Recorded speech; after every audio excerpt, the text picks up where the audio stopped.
Bonjour à tous et bienvenue dans ce nouveau rendez-vous de 6 minutes chrono. Nous accueillons aujourd'hui Hubert de Boisse qui est le nouveau bâtonnier du barreau de Lyon. Bonjour. Bonjour Guillaume. Merci d'avoir accepté notre invitation. Donc, vous venez d'être élu au barreau de Lyon pour le mandat 2026-2027, un mandat que vous allez démarrer en janvier 2026. Alors, vous étiez le seul candidat.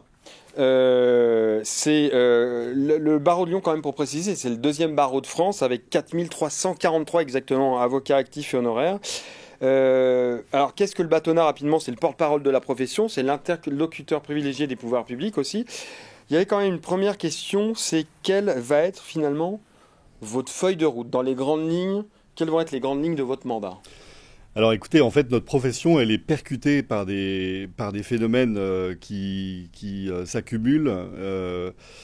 On est une profession qui va très bien, Oui, un oui. chiffre d'affaires qui est en hausse, des effectifs qui sont en hausse, des grosses inégalités dans la profession de revenus. Et on a cet impact très fort de l'intelligence artificielle, d'une part, une dégradation, il faut bien le dire, du service public de la justice, avec l'allongement des délais de procédure que subissent nos clients. Et puis enfin, une perte d'attractivité de la profession qui est un peu le reflet d'un phénomène sociétal national, en fait. Alors, je voulais revenir sur ces délais parce que, effectivement, votre prédécesseur, enfin qui est encore actuel bâtonnier, Alban Pousset-Blagère, a déjà commencé à travailler justement avec la justice pour réduire ces délais. Est-ce qu'il faut aller encore plus loin? Et déjà, quel a été le bilan de l'actuel bâtonnier sur ce sujet? Et est-ce qu'il faut aller plus loin? Alors, il faut aller plus loin parce qu'on a des domaines dans la justice qui sont vraiment sinistrés. Oui. On ne peut pas accepter que des gens soient contraints de continuer à vivre ensemble alors qu'ils veulent divorcer. On ne peut pas accepter que, moi, vous voyez, par exemple, je suis spécialisé en droit économique, dans des dossiers de concurrence déloyale et avec des dossiers qui sont jugés parfois 5 ans, 7 ans, 8 ans Ouais, après. c'est extrêmement long. On ne peut pas accepter qu'à la cour d'appel, on ait des audiencements aujourd'hui à 2028 et surtout avec une réforme des conditions de procédure civile qui font que, en fait, le dossier prend la poussière pendant 3 ans pendant lesquels il ne va rien se passer. Absolument rien. Absolument rien. On attend l'audiencement et uniquement l'audiencement alors que les avocats ont conclu de chaque côté. Et pourtant l'affaire n'est pas en état d'être jugée. Donc on ne peut pas se satisfaire de cette problématique.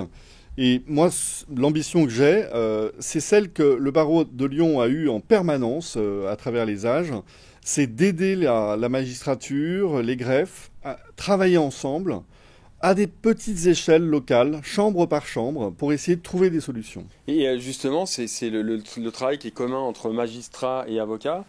Comment se passent ces relations? C'est des relations, est-ce que ça se passe plutôt bien ou ça peut être un peu parfois tendu pour des raisons d'idéologie ou je ne sais quoi? Non, on a de très bonnes relations avec les magistrats. Ce sont des professionnels, des gens qui ont le sens du service public chevillé au corps. J'ajoute aussi à ce tableau les greffiers, parce qu'on forme vraiment un triptyque. Vous savez, nous, les avocats, on considère vraiment qu'on est des auxiliaires de justice. C'est-à-dire qu'on a une place qui est indispensable dans la chaîne de justice.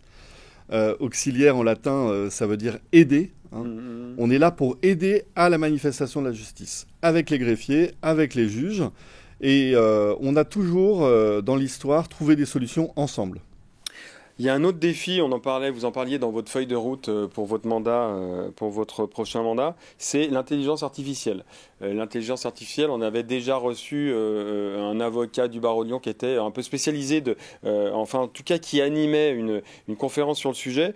Finalement, quels sont les grands défis avocats et intelligence artificielle? Alors, ils sont de plusieurs ordres. D'abord, l'intelligence artificielle, elle pénètre toute la société. Oui. Donc, elle pénètre nos clients, les justiciables.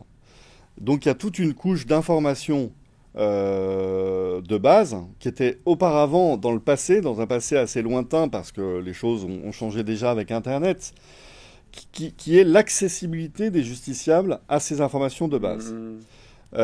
Ces informations de base, les avocats n'ont plus tellement de valeur ajoutée si ce n'est de déminer les sujets et d'être pour les justiciables en quelque sorte des passeurs de mots, des interprètes de cette masse d'informations pour la mettre à profit de son dossier. La deuxième chose qui est importante dans l'intelligence artificielle, c'est que c'est un formidable outil pour aider les avocats à gagner du temps. Oui, c'est un gain de temps, productivité. Ouais. Productivité, dans les recherches, dans les présentations, dans la façon de présenter avantageusement les services qu'on peut rendre aux clients. Et puis, l'intelligence artificielle, c'est enfin un défi formidable à toute notre société. Moi, je pense que c'est pas trop fort que de dire que l'IA, c'est presque une révolution aussi importante que celle de l'imprimerie. Et il faut qu'on s'en saisisse, il faut qu'on change nos modes de facturation vis-à-vis de nos clients, parce qu'il n'y a plus de raison de facturer les clients pour des prestations qu'ils peuvent récupérer par eux-mêmes via l'intelligence artificielle. Et puis, c'est un sujet qui va nous permettre de nous transformer, de nous remettre en question. Vous savez, on a beaucoup parlé dans la photographie, avec l'avènement du numérique, de ce qu'on a appelé le moment Kodak, le défi, en fait, le syndrome de l'opportunité. C'est quand on est en monopole sur un marché, comme les avocats le sont sur le marché de la défense et du conseil, est-ce qu'on va réussir à comprendre cette révolution de l'intelligence artificielle pour être encore plus fort à l'issue de ce changement et pas pour subir ce qu'a subi Kodak avec l'avènement du numérique. Ben, ce sera le dernier mot, monsieur le bâtonnier. Merci d'être venu sur le plateau de 6 minutes chrono. Et si vous voulez plus d'informations, évidemment, c'est www.lioncapital.fr. À très bientôt. Merci, au revoir.